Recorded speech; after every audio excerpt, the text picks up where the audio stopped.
ગુજરાત પોલીસની ચેકપોસ્ટ પરથી બચવા માટે આરોપી ભાગવા જોઈએ, પરંતુ ગુજરાતની એક ચેકપોસ્ટ પરથી આરોપીના બદલે પોલીસ ભાગવા લાગી, જાણે તેવો આરોપી હોય. પોલીસ ભાગી ગઈ, રાતનું અંધારું હતું અને ચેકપોસ્ટની લાઇટો પણ બંધ કરી દેવામાં આવી. જ્યારે વખત આવ્યો પોલીસ કર્મચારીઓને ભાગવાનો, કહેવાય છે કે કર્મચારીઓએ ફોન પણ સ્વિચ ઓફ કરી દીધા હતા, સંપર્ક વિહોણા બની ગયા હતા અને પીઆઈને ખુદને ચેકપોસ્ટનો મામલો સંભાળવા આવવો પડ્યો હતો. વાતની પાછળ છે એસીબી ગુજરાતના બદલે પકડાયેલા આરોપીને લઈ દીવ જાય છે. મામલો શું હતો વિગતવાર સમજીએ, કારણ કે આ મામલાની અંદર કેટલાય ગૂઢ રહસ્યો છુપાયેલા હોઈ શકે. નમસ્કાર, હું છું આપની સાથે તુષાર બસિયા. નવજીવન ન્યૂઝમાં આપનું સ્વાગત છે. ગુજરાતની અંદર દીવમાંથી દારૂ આવે છે તો કેટલાક સ્થળેથી અન્ય રાજ્યોમાંથી પણ દારૂ આવે છે. આમ જેને નજીક પડે છે ત્યાંથી દારૂ ઘૂસણખોરી થાય છે. આ સૌ કોઈ લોકો જાણે છે અને આ થાય છે તેની પાછળ ભ્રષ્ટાચાર મુખ્ય જવાબદાર કારણ છે. ભ્રષ્ટાચાર પોલીસ વિભાગનો છે, કારણ કે દારૂ ઘૂસે છે તો પોલીસને ખબર ન પડે એ રીતે નથી ઘૂસતો. અનેક વખત પોલીસ કર્મચારીઓ દારૂ વેચતા ઝડપાયા છે, મુદ્દામાલ સગેવગે કરતા ઝડપાયા છે, તો ક્યાંક દારૂના મુદ્દામાલને તેઓએ બારોબાર વેચી નાખ્યાના કિસ્સા સામે આવ્યા છે. આ બધી વાતોની વચ્ચે આપણે વાત કરીએ ઉના પોલીસ સ્ટેશન વિસ્તારના માંડવી ચેકપોસ્ટની, કે જે દીવથી ગુજરાતમાં પ્રવેશતા વાહનોનું ચેકિંગ કરે છે. કારણ કે ગુજરાતમાં દારૂ લઈ કોઈ ઘૂસી ન જાય તેની તકેદારી રાખવાનું કામ એમનું છે. પણ ગુજરાતમાં કોઈ વ્યક્તિને દારૂ લઈ ઘૂસી જવું હોય તો જાણે પૈસા આપો તો આવી જતો હશે, એ પ્રકારની સ્થિતિ લાગી એસીબીને. આમ પણ ગુજરાત એસીબીને તાજેતરમાં જ ગુજરાતના ગૃહ રાજ્યમંત્રી હર્ષ સંઘવીએ તતડાવ્યા હતા એક કાર્યક્રમમાં અને કહ્યું હતું કે મારી પાસે બધાનો ટ્રેક રેકોર્ડ છે. એસીબીની કામગીરી ટૂંકમાં એનું કહેવું હતું કે નબળી ચાલે છે. હવે એસીબીએ કામ બતાવવાની શરૂઆત કરી. 31નો માહોલ હતો.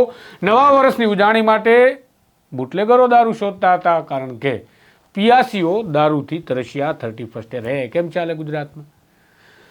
આ માહોલની વચ્ચે એસીબીની ટીમ દીવ અને ગુજરાતની વચ્ચે ઉના પોલીસ સ્ટેશન વિસ્તારમાં આવેલા નાળિયા માંડવી ચેકપોસ્ટ પર પહોંચે છે અને તેઓ એક છટકું ગોઠવે છે કે વાહનની અંદર તેઓ દારૂના સ્થાને દારૂની બોટલમાં બીજું કોઈ રંગીન પ્રવાહી ભરી અને આવે છે. ચેકપોસ્ટ પર રોકવામાં આવે છે અને વાત આવે છે વહીવટની, એવું અમારા સૂત્રો કહે છે. તરત જ એસીબીની ટીમ જે આસપાસ રહેલી હતી એ ચેકપોસ્ટ પર ત્રાટકે છે અને જ્યારે જાણે શિકાર એસીબીને મળી ગયો એ રીતે એસીબીના અધિકારીઓ ત્રાટકે છે તો આ ચેકપોસ્ટના પોલીસ કર્મચારીઓ લાઇટ બંધ કરી અંધારાનો લાભ લઈ ભાગી જાય છે, મોબાઈલ બંધ કરી દે છે. આ બધી વાતો લોકોને પણ ખબર પડવા લાગી. જ્યારે અમને ખબર પડી, અમે સૂત્રોને કામે લગાવ્યા, ત્યારે અધિકારીઓ, એસીબીના અધિકારીઓ, પોલીસ કર્મચારીનો એક જે ખાનગી વહીવટદાર પકડાયો નિલેશ, તેને લઈ દીવમાં જતા રહ્યા હતા. અમને સવાલ થયો કે તપાસ ગુજરાતની છે, દીવમાં કેમ ચાલે છે? આ માટે અમે સી ઉપર એવા નામના અધિકારીને ફોન કર્યો જેઓ એસીબીનો મામલો સંભાળે છે. એમણે કહ્યું કે હાલમાં વાત થઈ શકે તેમ નથી, હું બાદમાં વાત કરું, પરંતુ હજુ સુધી તેમને કદાચ વખત મળ્યો નથી આ જવાબ આપવા માટે. અને જ્યારે અમારી વાત થઈ ત્યારબાદમાં તેઓ દીવનું જે સર્કિટ હાઉસ હતું તેની સામેના ગાર્ડનમાં જે આરોપીને લઈને બેઠા હતા ત્યાંથી ગુજરાતમાં ફરી આવી જાય છે, ઉનાની અંદર પહોંચે છે. ઉનાના પીઆઈ એન.કે. ગોસ્વામી સાથે અમારે વાત થઈ તો એન.કે. ગોસ્વામી આ તમામ વાતની હામી ભરે છે.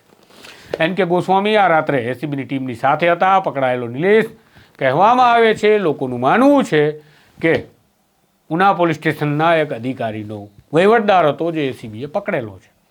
સત્તાવાર જાહેરાત હજુ સુધી કોઈ થઈ નથી એસીબી તરફથી થઈ, નથી ઉના પોલીસ તરફથી થઈ, પરંતુ નિલેશને લઈ એસીબીની ટીમ ફરે છે જરૂર.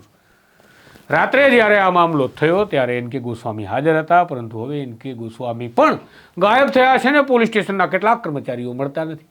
અમને પણ લાગ્યું કે મામલો શંકાસ્પદ છે. ઉના પોલીસ સ્ટેશનના પીએસઓને પૂછતા તેઓ જણાવે છે કે અમારી પોલીસ સ્ટેશન ડાયરીમાં કોઈ નોંધ નથી, પરંતુ પીઆઈ એન.કે. ગોસ્વામી કંટ્રોલમાં સિકલીવ મૂકી અને લખાવી જતા રહ્યા છે. હવે માંદા પડી ગયા છે પીઆઈ એન.કે. ગોસ્વામી. ખેર, એસીબી આવે એટલે ભલભલાની તબિયત ખરાબ થઈ જાય, પરંતુ એસીબીની કાર્યવાહીમાં એવું શું છે કે ગીર સોમનાથ જિલ્લાની એસીબી પાસેથી આ તપાસ લઈ જૂનાગઢને મોકલી દેવાનો નિર્ણય લેવાઈ ચૂક્યો છે તેવું સૂત્રો જણાવે છે. એસીબી દીવ લઈ ગઈ હતી આરોપીને, એ પ્રશ્ન છે. એસીબી સાથે એન.કે. ગોસ્વામી રાત્રે ઘણું ફર્યા, એ પ્રશ્ન છે. ઘણી બેઠકો થઈ, એ પ્રશ્ન છે. આવા સવાલો પણ લોકો કરી રહ્યા છે કે શું એસીબીને પણ આ ભ્રષ્ટાચારના મામલામાં ભ્રષ્ટાચાર સૂજ્યો છે? ખેર, આ બધા સવાલો છે. કોઈ નિષ્કર્ષ પર આપણે ન જવું જોઈએ. સરકાર અત્યારે એસીબીને કામ કરાવવા ઈચ્છે છે અને આ સરાહનીય કામગીરી એસીબીએ કરી છે, પરંતુ આજે જ્યારે એસીબી ઉના ખાતે પહોંચી અભયસિંહ નામના પોલીસ કોન્સ્ટેબલના ઘરે, ત્યારે અભયસિંહ મળી આવ્યો નથી અને એસીબીની ટીમ પહોંચી ત્યારે નિલેશને લઈને પહોંચી હતી. તો આ મામલો એવો છે શું કે એસીબી આટલું બધું ગોટાળે ચડે એ પ્રકારનું તંત્ર બનાવે છે? સ્પષ્ટતા કરી એક વખત માધ્યમો સમક્ષ જાહેરાત કરી દેવી જોઈએ કે થયું શું હતું આખરે એ રાત્રે, જ્યારે અંધારાનો લાભ લઈ માંડવી ચેકપોસ્ટ પરના પોલીસ કર્મચારીઓ ભાગી ગયા હતા રીતસરના આરોપીઓની માફક. ખેર, પૈસા લેતા કોઈ પકડાયા છે કે નહીં? નિલેશે કંઈ ભાંડો ફોડી નાખ્યો છે કે નહીં? ગૂગલ પેના રાજ ખુલી ગયા છે કે શું? મોબાઈલમાંથી કંઈ મળ્યું હશે કે શું? આ બધી જ વાતો અત્યારે ઉનામાં ટોક ઓફ ધી ટાઉન છે, કારણ કે ઉનાના લોકોને જાણવામાં ખૂબ રસ છે કે અમારા પોલીસ કર્મચારીઓ અને પીઆઈ કેમ ભાગવા લાગ્યા છે અને એસીબીની ટીમ કેમ સત્તાવાર જવાબ નથી આપતી. પત્રકારો જવાબ લેવાનો પ્રયાસ કરે છે. આશા રાખીએ એસીબીની ટીમ પત્રકારોને સત્તાવાર જવાબ વહેલી તકે આપશે, જેથી એસીબીની ઇમેજ ન ખરડાય અને પોલીસની ઇમેજ પણ ન ખરડાય અને જે વાસ્તવિકતા છે એ લોકો સુધી પોલીસની જવાબદારી છે તે મળે અને એસીબીની પણ જે જવાબદારી છે એ પૂરી થાય અને સત્તાવાર માહિતી લોકો સુધી પહોંચી જાય.